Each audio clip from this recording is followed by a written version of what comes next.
Franklin County Commissioner meeting, January 18th, 2017.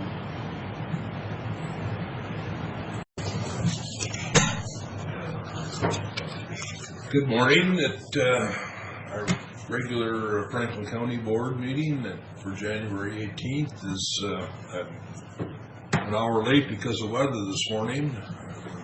We are short one commissioner this morning. He is stuck in Vancouver and can't get out of town, so heard from him earlier today, and he had gone through the agenda and felt that he would not call in. So with that, we will start with a Pledge of Allegiance, please.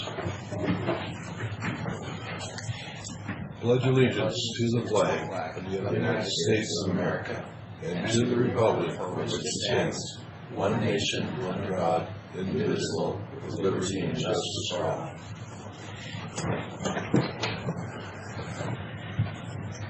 In our first order, we worked with a legislative representative in Olympia that watches the bills and stuff for us, and we'll see if he has anything as yet to discuss. I know he's watching a bunch of different bills for us.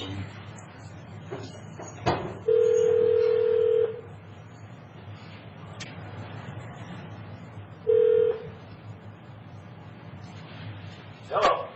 Morning, Jim. Good morning.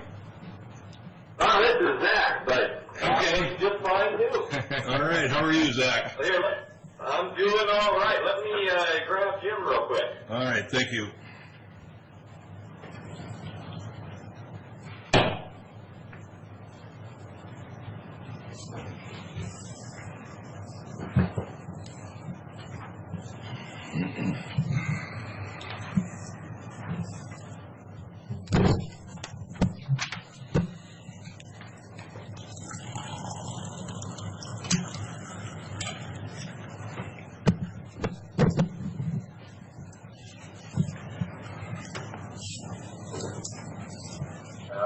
Good morning, everyone. I think we're all here now.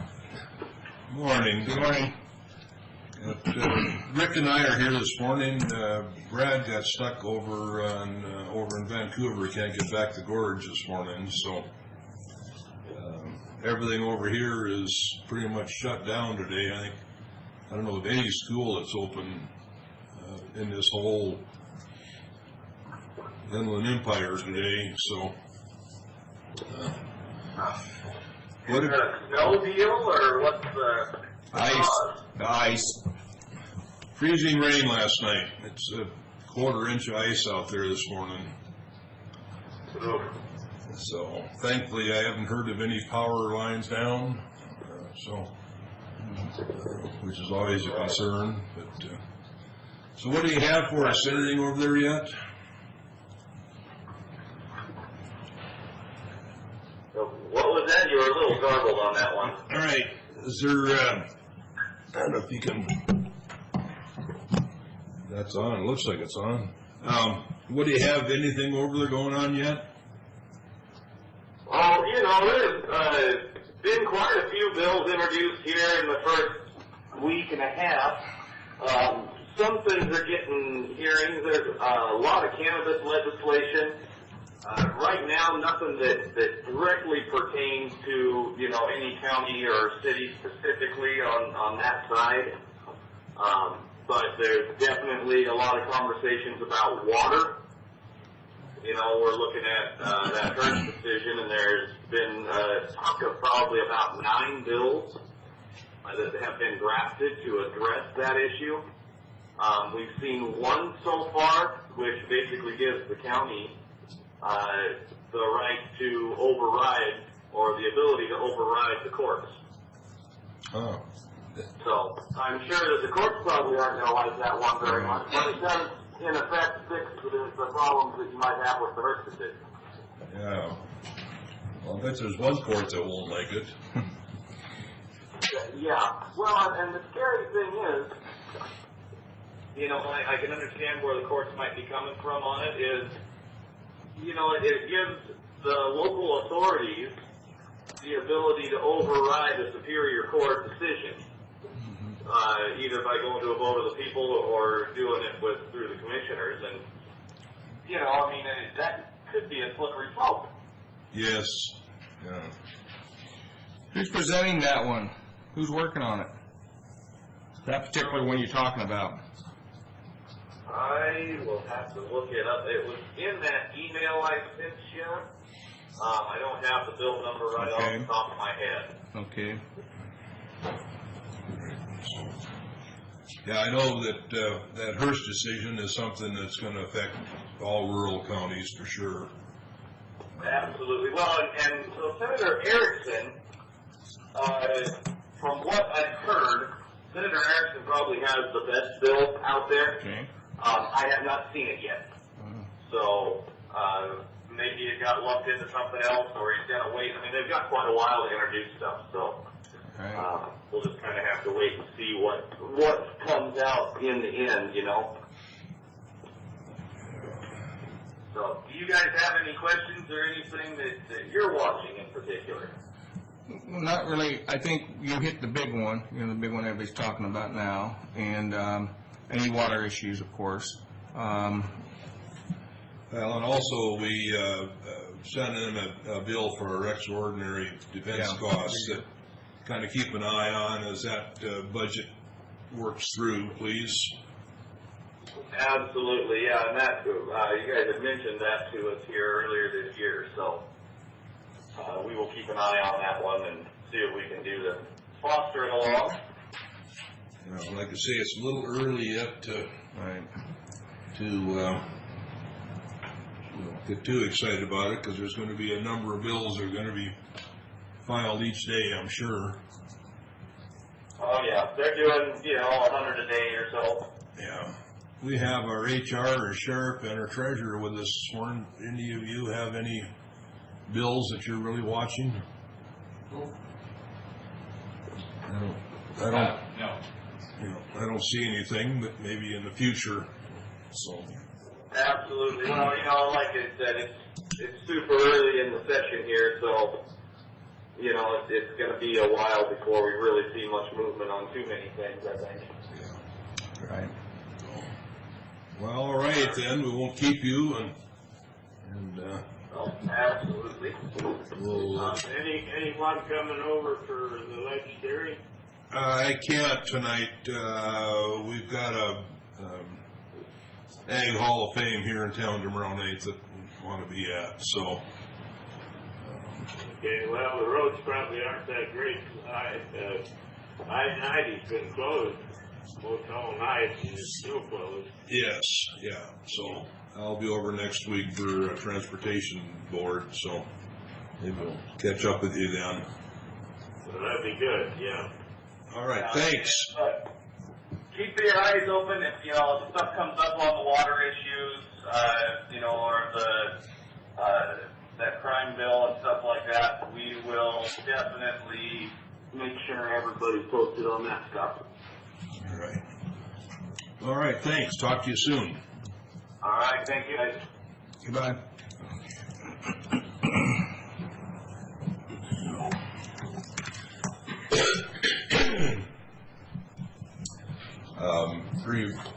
In the future, we'll talk to them every other week. So if you do have something that you see that's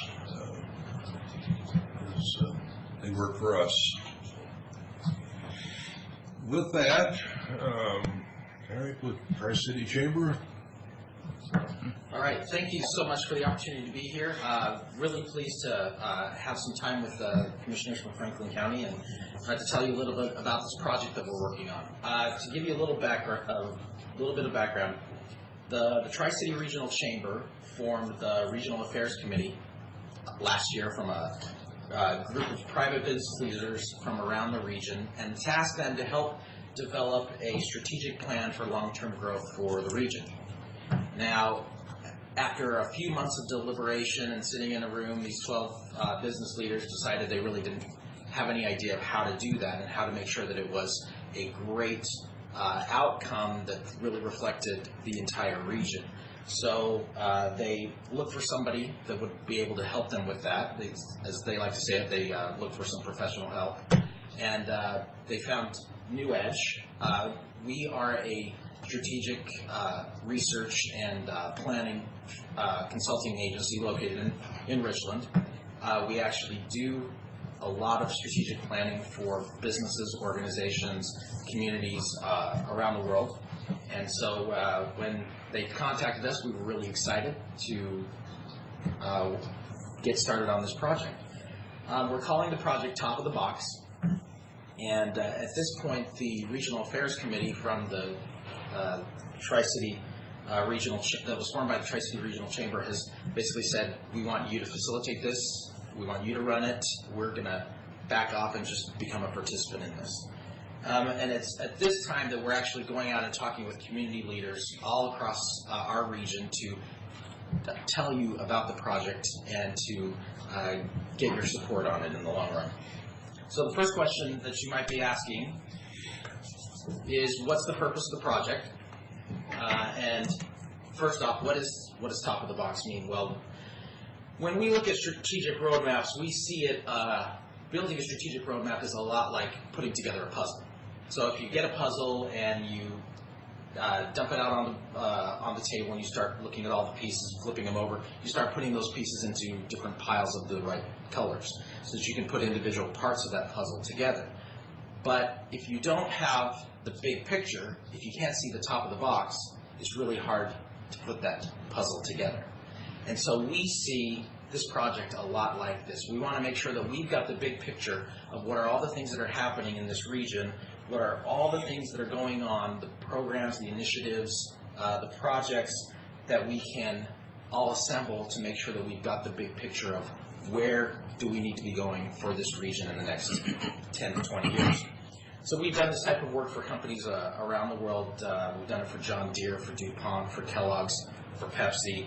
But what we're really excited about is that we get to do this work and build a strategic roadmap for our community, the one that we live in, where we raise our families. And so we're very excited to help this region find the right successful outcomes for the next 10 years.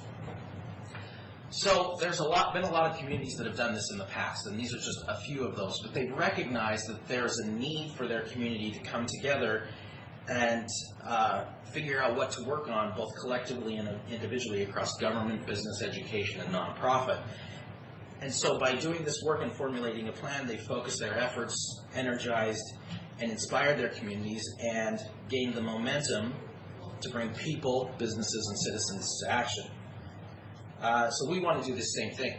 We want to get a real hometown effort of getting business leaders involved, getting communities and populations engaged, and communicating with people from all walks of life, old and young, to make sure that they get their input on why is the Tri-Cities region so amazing, and how do they see it changing for the future.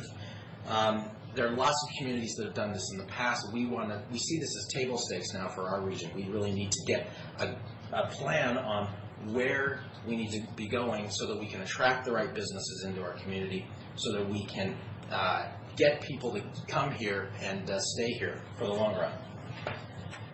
Now, there's been another, I want to give you an example of a community that's done this in the past, and that community is the Quad Cities. If you're familiar with the Quad Cities, it's located in the Midwest, and it's Quad Cities. They call it the Quad Cities, but there's actually 5 cities that are there in the Quad Cities. Not unlike our region here, we say it's the Tri-Cities. There's actually 4 cities. But in addition to those 5 cities as part of the Quad Cities, they also have 14 communities around those 5 main cities. They've also got the Mississippi River that runs right straight through the middle of their region. Those communities are located in 4 separate counties, and they actually reside in 2 separate states. So lots of things going on with this region. But they recognized together that they needed to work together in order to come up with a better strategic plan for their region, rather than everybody going off and doing things individually. They could get much better synergies and much better outcomes if they work together. So they created a regional action plan forming with 4 big areas that they identified: cool places, creative people, connected region, and prosperous economy. Those areas are big enough that they allow for citizens and organizations alike to determine where they can be involved or create the initiatives specific to them that ladder up to that bigger picture. Any organization can see that where they fit within this overall plan, that whether it's with the cool places, the prosperous economy, but they can see that what they want to do, whether it's individually or as an organization or as a city, it ladders up to that bigger strategic plan. So we want to do the same thing for our region. And the way we're going to do that is through our Big Vision process. Now, this process is something that we've developed in the last 10 years and have used over with dozens of companies and organizations around the world. The way that we start is we look at what is changing that's going to affect us. We have to understand what are all the trends that are out there, whether we like them or not, that are going to require us to change.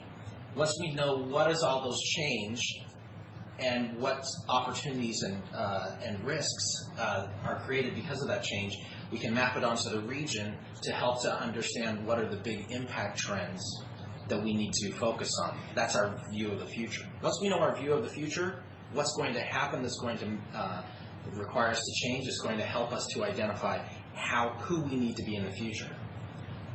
We're going to understand what it is, who we are today, but once we look at those trends and map them back to who we are today, it allows us to see who we need to be in the future. We call that our vision. When we know how we need to change and who we need to be in the future, that allows us to map the opportunity landscape to that vision. There's a lot of things that we could do out there. Lots of things that we could be involved in, and we call that the opportunity landscape. But we need to make sure that we're focused on just a few opportunities so that we can do them really well. And so, as we know who we need to be in the future, we map those opportunities onto that vision, and that allows us to narrow down into the right opportunities to focus on. And we call that our strategy. Once we know the strategy, the next part is we need to understand what are all the capabilities that we have within this region, and what are the capabilities that we are going to have to acquire, whether it's through partnership, whether it's through building, whether it is through acquisition. But what are all those things that we need to do that are going to give us a big enough structure, a base to support our opportunity and to help us to move forward as to who we need to be in the future. Across the project, we're planning on driving alignment across the region by getting as many people involved as possible and communicating the outcome throughout the process to the larger population so everybody knows what's going on and how the work is going. So, at the end of this project, what we see as the big outcomes are, first off, we're going to have a collective view of the future. One that understands the trends that will affect our region and compels us to change in the long run so that we can plan for it. We'll have a unified vision of how this region needs to change to embrace the trends happening around us and be better because of it.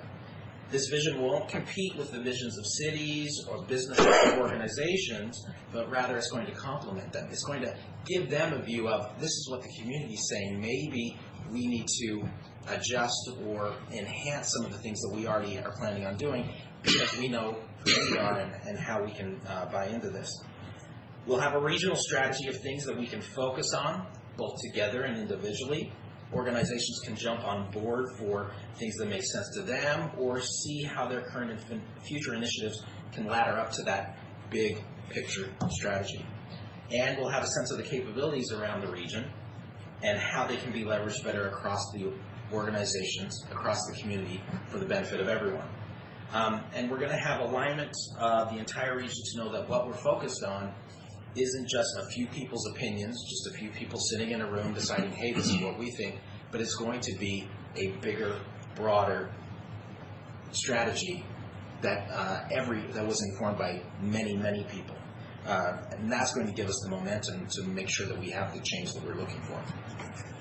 So, why are we here then? What are we asking for? Well, What we want is your help in participating in the project. We want Franklin County to be involved. We want you to tell everybody in Franklin County that you are involved in this process and that they can get involved as well. We want you to tell everybody that you possibly can through digital media, through print media, through all the ways that you communicate with your constituents how to get involved. We are going to be getting lots of surveys out there to get people to tell us why they think Detroit City is so great. How could it be better? What do they see it becoming in the next 10 to 20 years? And so getting as much involvement from the community as possible is extremely important to us, and we can only do that by getting everybody to help us to feed those opinions to us. At the end of the day, we're going to have a big vision workshop. That workshop is going to help us to narrow down who we need to be in the future, what are the right impact trends that we need to be focused on, and what are the right opportunities that make sense as a region so that we can build the right capabilities to support those opportunities.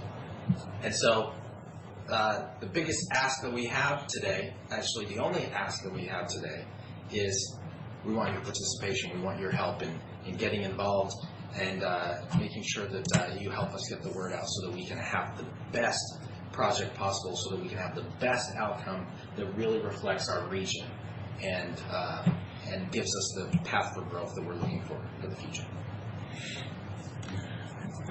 So Keith and I met last week with you. Yep. We went to demonstration, and you know, we thought it was a great idea to be part of this puzzle. And I just want to let you know that does include Connell. We basically said, well, you know, Connell's out there. We Absolutely. need that agriculture, all of the things that we do now. And we talked about the .09 project, the money going forward, that we're going to do projects there, that possibly some of that could be our plan, because we really don't have a plan set up like this for the area and to be part of that puzzle.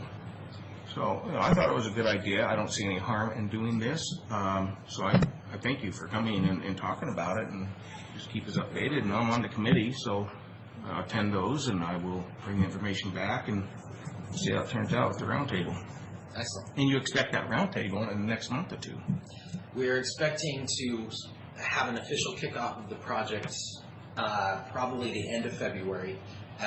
Once we start that official kickoff, then we'll be reaching out to the community to get as much involvement as possible for the project. We're going to be doing about 2 months, maybe 3 of intensive research, making sure that we understand what are all the trends that are happening around us, both internal to the community as well as externally that are going to affect us, and making sure that we get a critical mass of opinions from our community, and so that we can pull all that in, analyze it, and figure out what that strategy needs to be. Now, the way we form the strategy isn't we all sit in a room at New Edge and figure out what this is the strategy and we push it out to the community. We're actually going to do all the analysis of the work, of the research, and then bring it to a large group of individuals for that workshop so that they can determine what the future needs to be. They can determine the strategy. So it's not our strategy, it's the region's strategy, and everyone has helped to create it. All right. Sounds like a plan forward. Everybody's input. Yep. So yeah, if we can count on your participation, we'd greatly appreciate it. I would think so at this point. Awesome. Thank you. All right, thank you.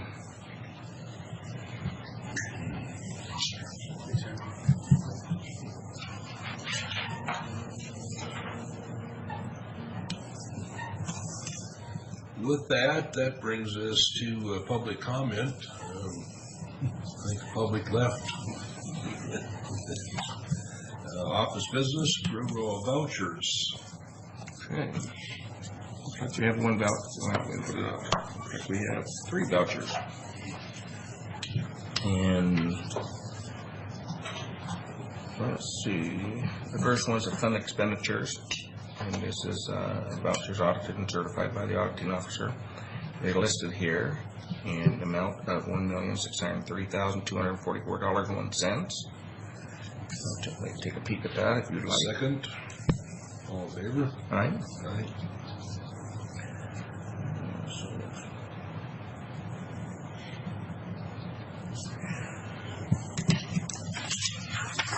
Okay, we also have another voucher here. It's for salary clearing payroll, emergency management payroll. Grand total of those payments is $237,265. $711,237.65. Second. Also All in is. favor? Aye. Aye. And then the third and final voucher is the county roads and motor vehicle funds, and that grand total amount is $105,445.85. $105,445.85. Second. All in favor? Aye. Aye. It's your packet.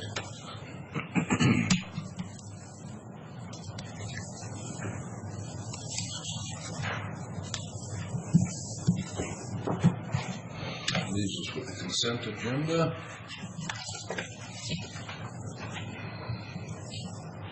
Okay, Mr. Chairman, I move that we approve the consent agenda 1 through 7. Okay. Second with a question. Okay.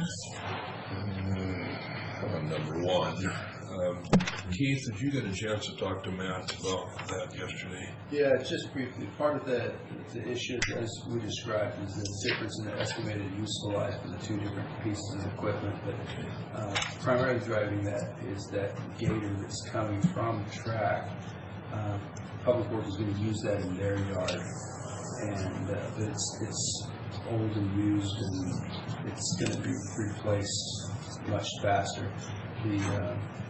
The mower is expected to last a number of years, whereas the gator. It's kind of what we had So yeah, exactly. thought. I had questioned that yesterday on the cost between the two, that the gator was a much cheaper item, but much larger per hour, but on the life expectancy. So, thank you.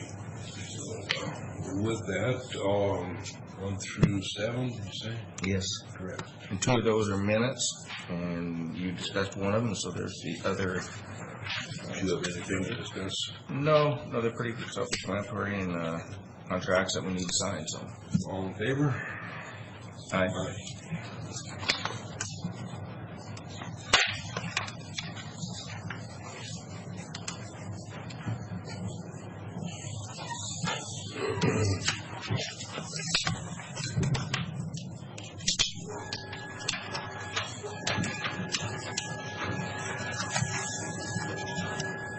I think we can sign these. Well, if you have something, Keith. Just some update information. It's kind of a stormy day there. Don't take it as a surprise, but we had a ice dam on the roof of the building that broke loose the other day and created a small flooding problem in the assessor's office. We've also had some mechanical challenges with our elevators, particularly the one in the correction center that's being repaired. And just trying to keep up with the ice melt, keeping the sidewalks clear. I've heard a lot of complaints this morning about our parking lot. It's been a real challenge for Jennifer and her team to keep up with all of the repairs. We had yesterday a lack of heat on most of the second and third floor in this building. It's being repaired, and also in the planning and building department. They're have had some problems keeping the building warm, and so Jennifer and her team have been working around the clock to keep people adequately thawed out and from damaging the building with flooding and some of those kind of things. So bottom line is I would expect that we're going to see some additional funds requested to make sure we make it through the year with their budget, because they're spending a lot of money on winter-related events that we just clearly didn't anticipate. I don't have those quantified yet. I don't expect them to be overly substantial, but I just want you to be aware that we're doing everything we can to keep the building and the facilities functioning, and make sure we don't send our resources there. Other than that, that's really all I need to cover this morning. Yeah, I'm sure that they didn't expect to need that much ice melt this year to start with, let alone labor, so. And I would expect when utility bills start coming in, they're going to be higher than anticipated. All right, I see we have our prosecuting attorney in here, so that leaves us down to executive session, litigation or potential litigation under 4230-110-1I. So Tim comes up, we can get into our executive session. Expecting Mr. Sand shortly, but if the board wants to move forward without him. Well, if he's on his way, we'll wait.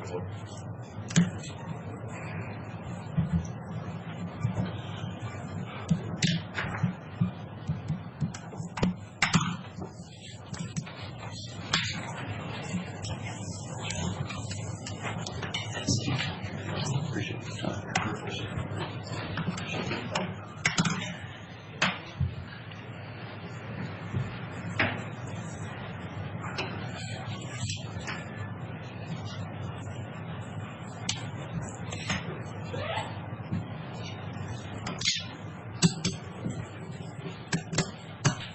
See you again.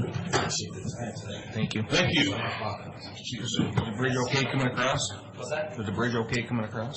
Yeah, everything's Everything's fine. good? Yeah. The parking lot was a little. That's right. Everything's great. Yeah, all right. Thanks. Thank you.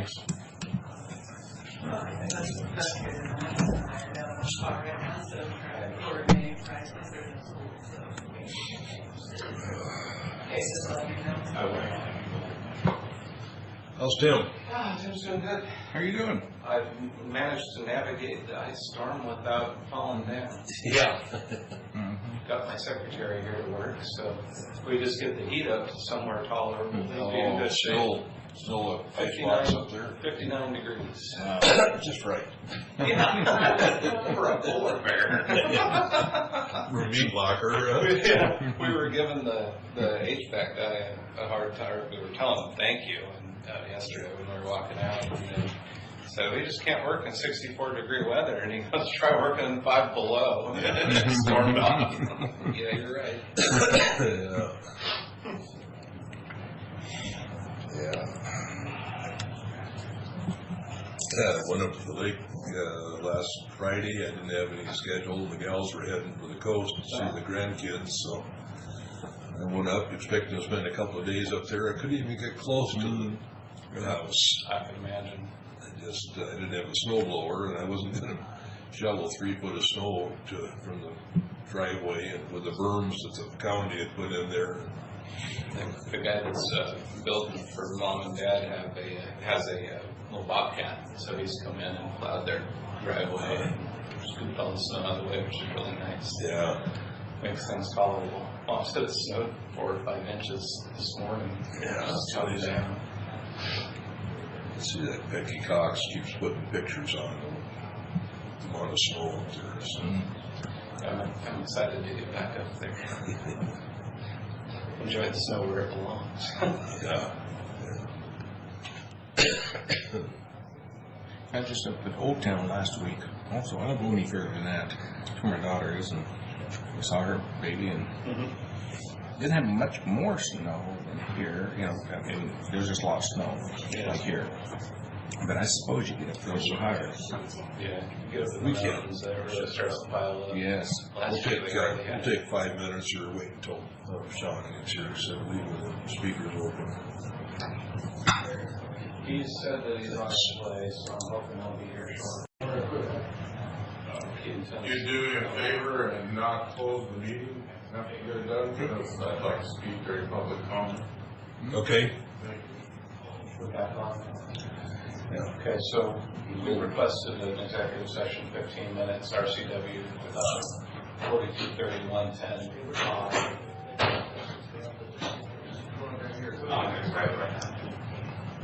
You can leave it here, but then. No. So how do you like to watch the video? Which station are you with now? KU. KU. I'm just part-time though, right now. Oh, yeah. Good to see you. See ya. All right.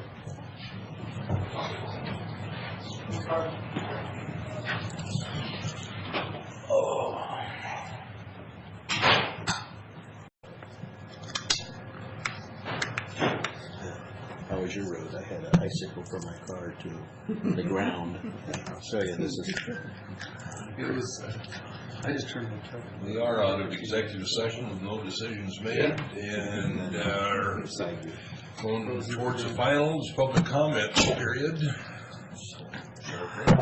All right.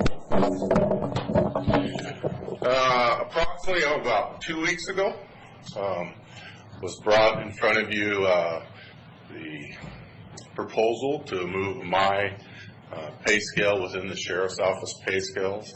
From my recollection, I thought I heard from this board that you wanted more information before you made that decision. I've spent several weeks putting some of that information together, providing it in order to get it back in front of you to look at in an open public forum, because I felt it important that it is heard in a public forum so that everybody knows where I'm coming from and what I'm asking for and why. At that time, I kind of thought that we were heading to a 2-to-1 vote on it, but I get it, I understand, but I left here with the impression that you all wanted more information to consider whether you were going to take and move my scale into the sheriff's office scales at that S20. I went back, like I said, and done that information and provided it. I've been told that that information is not going to be provided to you by how I sent it out back to you, that I'm essentially on my own to get that taken care of. So I want to know what it is I need to do to get the information in front of the commissioners so you can make an informed decision on whether to move my pay scale into the sheriff's scales, which is that S20 scale that we talked about earlier. And yes, it is a financial issue on my behalf. I'm currently making roughly $107,000 a year, which is well below any of the averages in Benton and Franklin County when you look at the chiefs and sheriff's levels. I went out and found all the comparables with the counties that we bargain with, and any way you slice or dice that information, my request is not unreasonable to go to the $112,000 a year, et cetera, et cetera. I guess what I'm more disappointed in is that I've been told, no, that information's not coming to you, that I'm on my own. So what I want to do is I want to know how it is that I get this information in front of you so that you can look at it and you can make an informed decision and say yes or no in a public forum concerning the office of sheriff and his wages. Guess I'm concerned about why it's kept from us. Couldn't tell you. I've just been told that the information is not coming to you, that I need to take care of it myself, so I'm here to take care of it myself. Can I ask who told you that? You know, I don't want to do that. I've just been told that it's up to me to figure it out. Generally, you should go to HR, right? Yeah. And then it should be brought to us. Here's the deal. For me, where I stand, I'm trying to play within the government rules, and that's true. I have utilized HR, and I have provided that information and worked through that series of events. How it is or who it is that was told, nah, it's now going in front of you on your own, I don't know. But I think that it is a reasonable request for me to stand in a public forum and place this in front of you for you all to decide my wages. Okay? You are that authority that makes that decision. And you know what? If you say no, I get it. I'm not going to agree with it, I can tell you that now. Because I think the request of what I have asked to happen is not unreasonable. It's not taking advantage of anybody. It doesn't even bring me midway with my wages in the office of sheriff. I actually have provided a memorandum that I wrote to try to answer some of your questions, my education level, my experience level, what the office of sheriff is mandated by law for certificates to hold, et cetera, et cetera.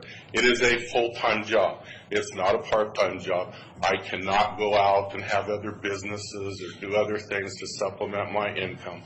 This is it. I have no other retirements or any of those types of things. I'm asking you to look at it reasonably and look at all the information and then make an informed decision. And I get the splits. I get, some people think that I'm fairly compensated, and I just happen to disagree with you as a board. And I think it needs to be looked at, and you all need to make a decision in a public forum versus however it's happening. So my question is would you prefer that I send you what I have to each of you ahead of time, or how is it that I get this topic on the agenda? I would do it, send it each of us, and then we'll have more discussion after you have a chance to look at it. Okay, because I don't want to do this behind closed doors. I want the public to know, and everybody to know, and I get that there's other electeds that say, we're good, but we're not good when it comes to the office of sheriff, and, someone has to begin to take that mantle, and that's what I want to do. Okay? Mr. Chairman, if I may, sure. I don't want to leave the perception that information is not coming to you as it should be. I can't tell you that I have all of the information you provided. I may have it. You got it. I sent it to you. Okay. If it hasn't been brought to you, it was not intentional to withhold it. It's just that we haven't done any analysis to bring it back before the board. So we could provide that, or if the sheriff would provide that directly, that's fine with me either way. I think he raises excellent points, and it is a valid thing to discuss. I want to make sure that we've got all the staff work done that you have requested. And you said you had an updated comparison with other counties, likewise counties. I can tell you that I personally looked at the likewise counties. That's important. I made calls. I found out what their current wages are, what the political atmosphere is of those issues. And some places it's actually in Mason County, it sounds like it's going to go down to a legal challenge with the sheriff and how his wages are set, et cetera, et cetera. I'm not wanting any of that. What I'm wanting is I'm wanting you three to look at all the information and look at it, because I believe it to be unreasonable, the wages that the office of sheriff is, and the request that was placed in front of you was not unreasonable to ask for. It's not going to necessarily break the bank, and it's also really not going to completely fix the problem, but it's a start as we progress along, so that the next guy that comes along in this position, et cetera, it's a profession. It's not a part-time job. You get paid a few bucks to be the chief law enforcement executive of a county or a chief of police, et cetera, and I can tell you, for this region, grossly underpaid. And I just want it to be there. And I want it to be in a public setting and in a public forum. You're in the same shape we are. What's your decision? We sleep with the phone alongside you. What's that? So you're in the same shape we are. We sleep with the phone alongside of us. Yeah, 24/7. Well, basically, the responsibility of each different office is what the cost should be. That's how to measure the responsibility. And there's a couple of them that are more responsible than, have more responsibility than other departments. And, All right. so that's, It's done a lot of different ways. It's set on the office of sheriff is set on a percentage of the prosecutor wage for the county, which you all know is set by legislation, et cetera, et cetera. It's done by community forums that set wages in counties, and it's also primarily done at a commissioner level. And I'm respectful of that process. I just want the process, because I believe that that's the right thing to do. And again, I don't believe my request to be unreasonable. If HR can't provide you with the information, I have it if that's what you want, and I'll send it. I'll send my rough, look at it, which really explains things. And in the end, what was it? I think it was $111,000. In the end, I'm still the lowest. Actually, you can drop a couple ranks down, and I'm still not even up with the average captain throughout the Tri-Cities in law enforcement and wages and benefits. And I get it.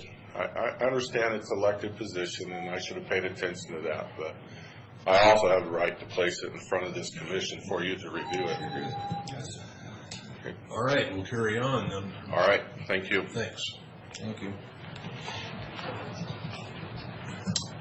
Anything else today for the good of the board? No, a couple of my meetings I have been canceled because of the weather. Yeah. Also. Carly, anything? Karen? We are adjourned. Thank you. Thanks for